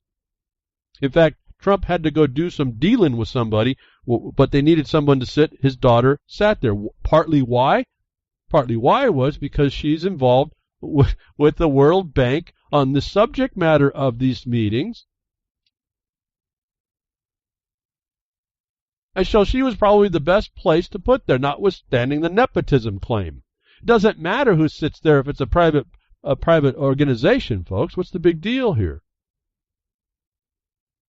But Ivanka Trump was in there because she's also part of a woman entrepreneurs movement. The photo was tweeted by a Russian Sherpa to the G20, Svetlana Luskash, who wrote that Ivanka Trump replaces President Trump at the G20 table as he leaves for bilateral meetings. Well, I thought that was pretty respectable. Leave someone to hear and be a report, right? Earlier in the day, Ivanka Trump took part in a World Bank event on a fund for women entrepreneurs that she is actively involved in. The president praised her work on the fund at the event. So, Ivanka Trump is involved with World Bank and these programs that they use the women, the children, and the indigenous to destroy the women, the children, and the indigenous and destroy the men around them.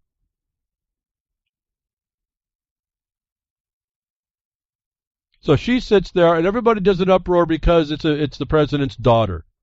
Then they hide the fact that this is a private meeting anyway, a private company's meeting. Who cares? But they tie in all the world players, okay? And that got more air than this despicable action that the United States is doing to impose upon Putin without proof of any to support anything they're alleging, which continues other memes, which continues other things, which creates a false adversary. Again, because they want to maintain the adversary in you.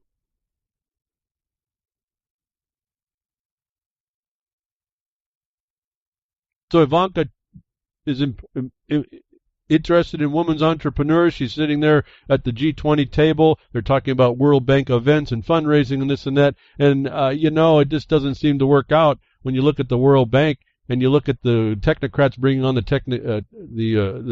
cashless society in the same breath, in the same news run, why a cashless society would hurt the poor, a lesson from India. You think there's some women and children involved in that, folks? The cashless society being forced upon a population of billions? Oh, 1 billion or so? What are they? And the poor get hurt?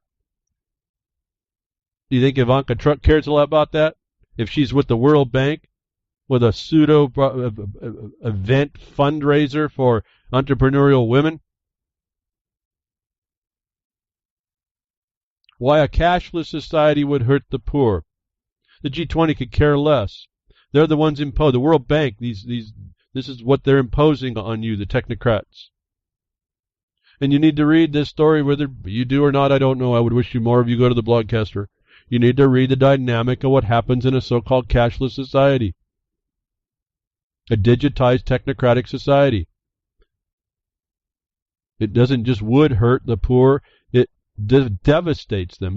Very interesting to read this story too, because they have some very interesting social interactions going on that I'd never even thought about, that they do. It's part of how they live. I would be so foreign to me, but it's how they go about living, how they do this thing. It's really interesting, actually.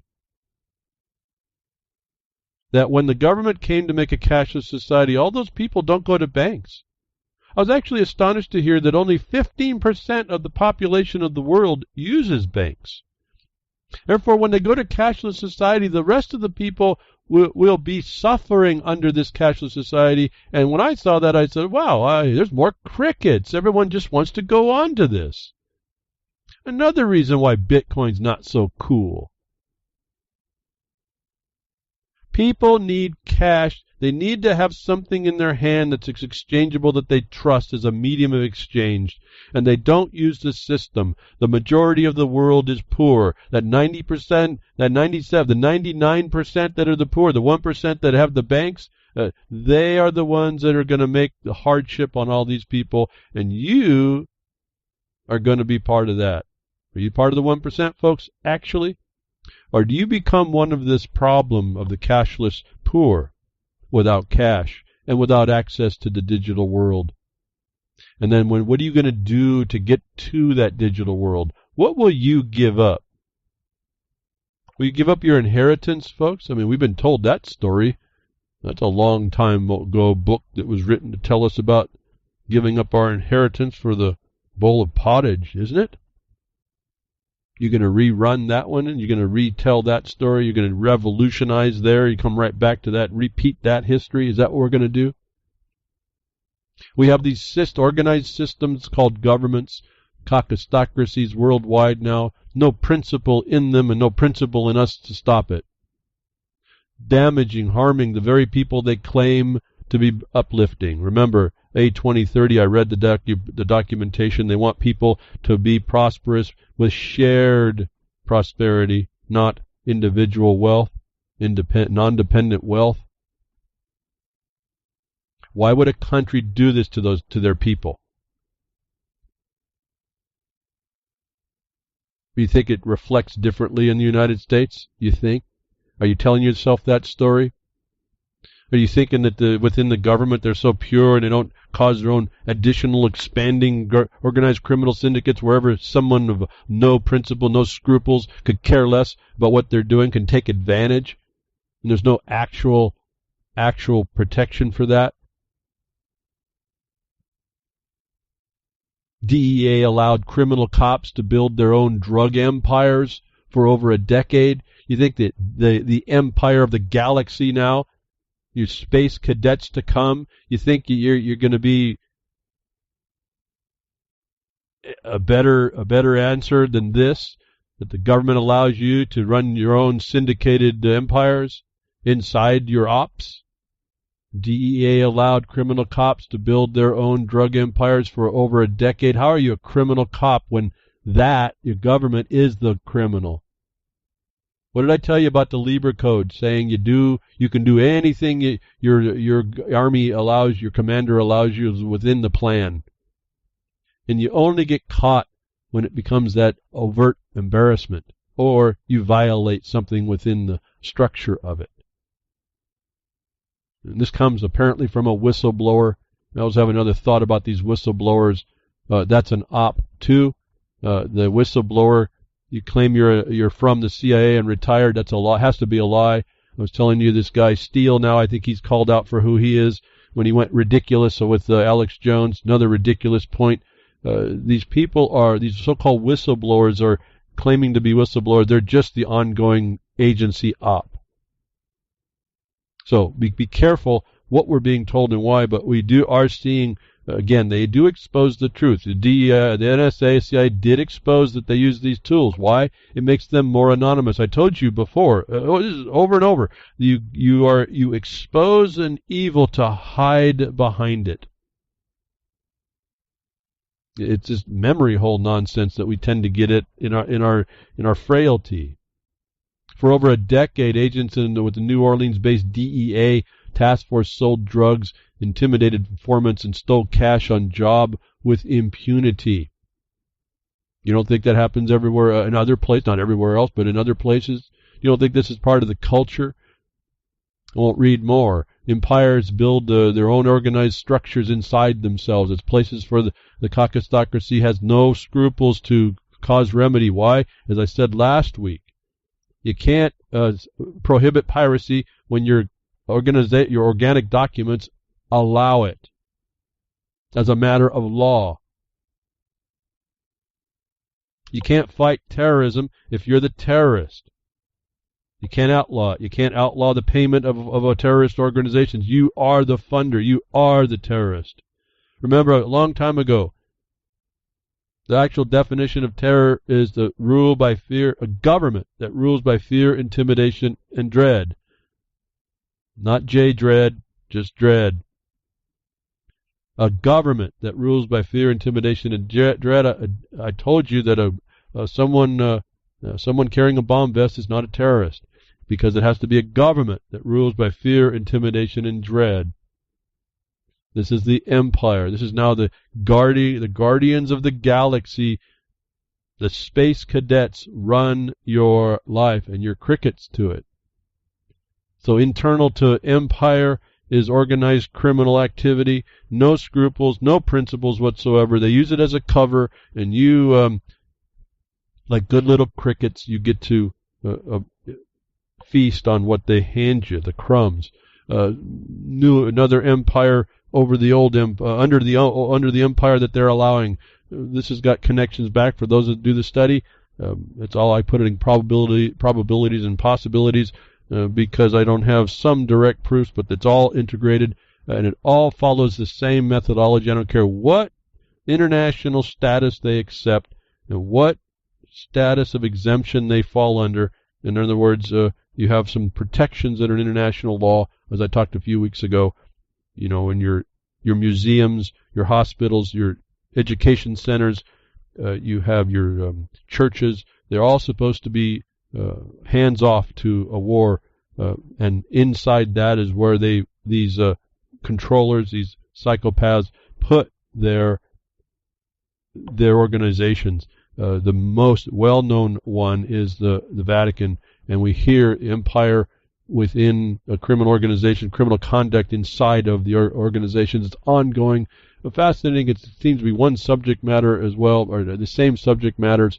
We've got DEA running their own inside organized criminal syndicate. The Vatican is rocked. Police raid a drug-fueled gay orgy at a Cardinal's apartment. I liked was the picture on this. The Pope's got his hands over his eyes with his face down. Like that's what they need, but this is what they do. This is what these people do. They use to hide. They use this, and they use the hiding and the separation and the autonomy to use their cover. And you can't really get at them. You can, but you have to really do no more than what you're telling yourselves that you know.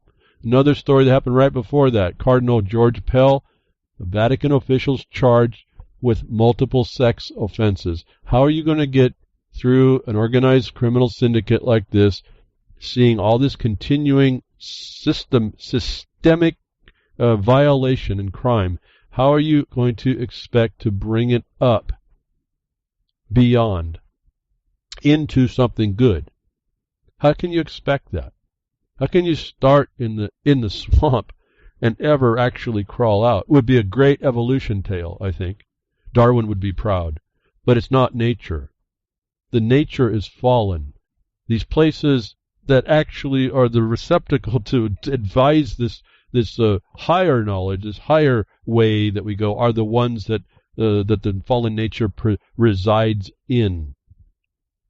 Whether it's the government, DEA running their own scams on the side, or it's the Vatican doing their own perversions as if it's nothing, and continuing is the problem. See, it never stops. For the Vatican, the United States is only a couple hundred years, and for the agencies, it's only since from the 46 or so, and maybe newer for some newer agencies. The Vatican's almost 2,000 years now. They don't change. And the policies that come from this come from that. All of this is working against you, and I hear crickets about all of it. I guess I just think about the drug thing. And maybe you don't want to talk to me. Who knows?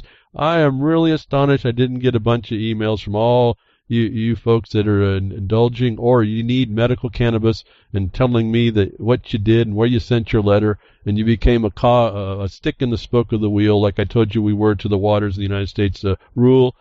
Really, really, really messed up a lot of things there when we did that. Not that we were the sole cause, but we were part of the people that did. That you didn't do that for yourself. All that would do medical marijuana, or just partake in it. No, you don't do anything for yourself. I'm almost disappointed for you, but I don't know how far I can go with that. That's just us, I think, and I don't know what to say anymore about that. Then I get people that won't agree. I don't agree with what I do. What you do, and well, fine, but don't complain. Don't have a point. Stop an opinion about how bad it is, because that's every one little thing that's been allowed. It adds up to this problem. And so we have this reflection on the world, and not only the governments or empire, organized criminals, the Vatican, the church, supposed to be exalted. It's a criminal organization, and it promotes this UN agendas, just like all the governments are right now, between the women, protecting the women, the children, and the indigenous. We wonder why social justice warriors show up. We wonder why gender neutrality, equality is actually gender neutral. We don't know what we are. We're an it. I did the zit broadcast. Remember, it's proper to put a Z in front of all pronouns, so it's not an it, it's a zit. And we get the report out. It's coming. And it's a promotion. And I'll explain how this is. Canadian baby is the world's first child, not just Canada's, the world's first child to have gender marked as unknown. the baby born in Canada province of British Columbia will have a U, not a U, not a Y-O-U, a U, for undetermined or unassigned in place of M or F on their social services card, according to the Canadian State News Service. Cyril's birth certificate, though, still identifies them as female. Now, what is the big deal here? If given this is a legal document, there is no gender in legal. There is no gender in person. The legal is no respecter of gender. It respects a person, which is a blasphemy, but it doesn't respect gender. Why? Because it's a fiction. It can't respect gender. So this is not even a story in the legal. But because it's a promotion, and they want to press an agenda, they're going to tell you what the two statuses are going to be, undetermined or unassigned. Now, the birth certificate says, for all you guys that have birth certificate things in these documents from the government, you're seeing a separation here. You're seeing that there's a distinction. You're going to kind of get there's going to be a rain on your parade about some of this because it's not what you're saying. However, gender-neutral babies are not babies. They're fictions. And all persons are gender neutral. There is no gender.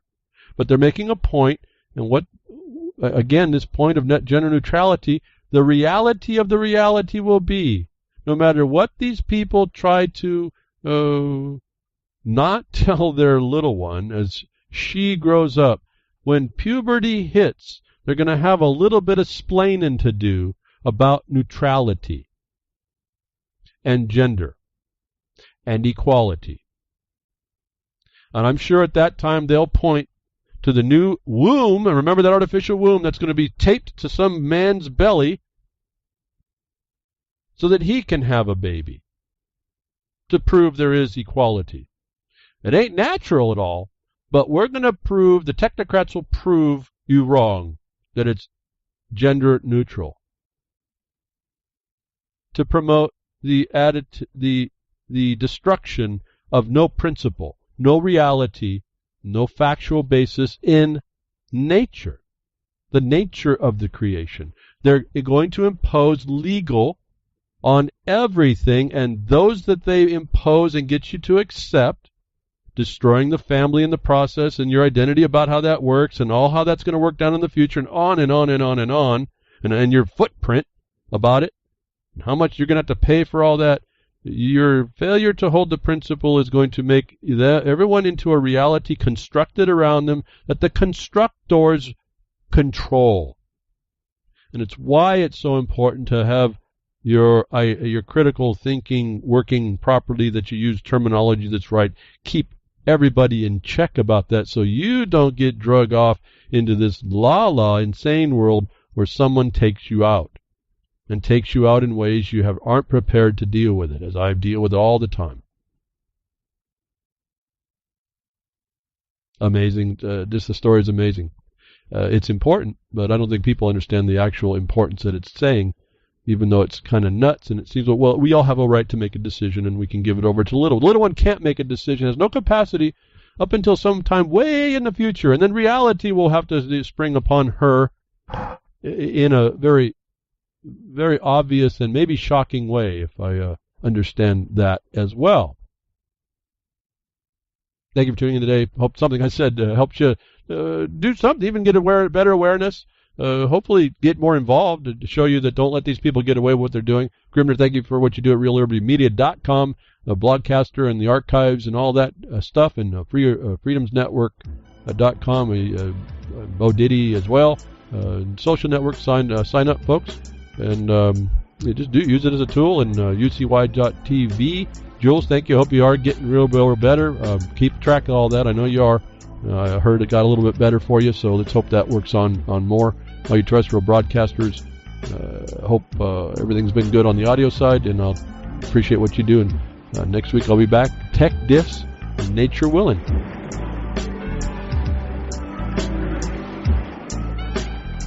Well, that's another lesson. I hope with today's information you can take it to those that misbehave.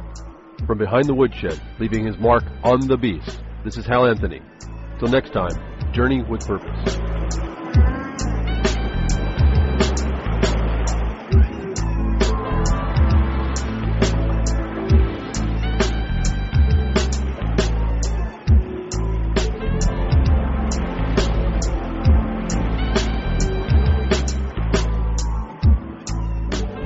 Well, that's what opening up a can of whoop-ass feels like. Son, you just opened a whole case of whoop-ass.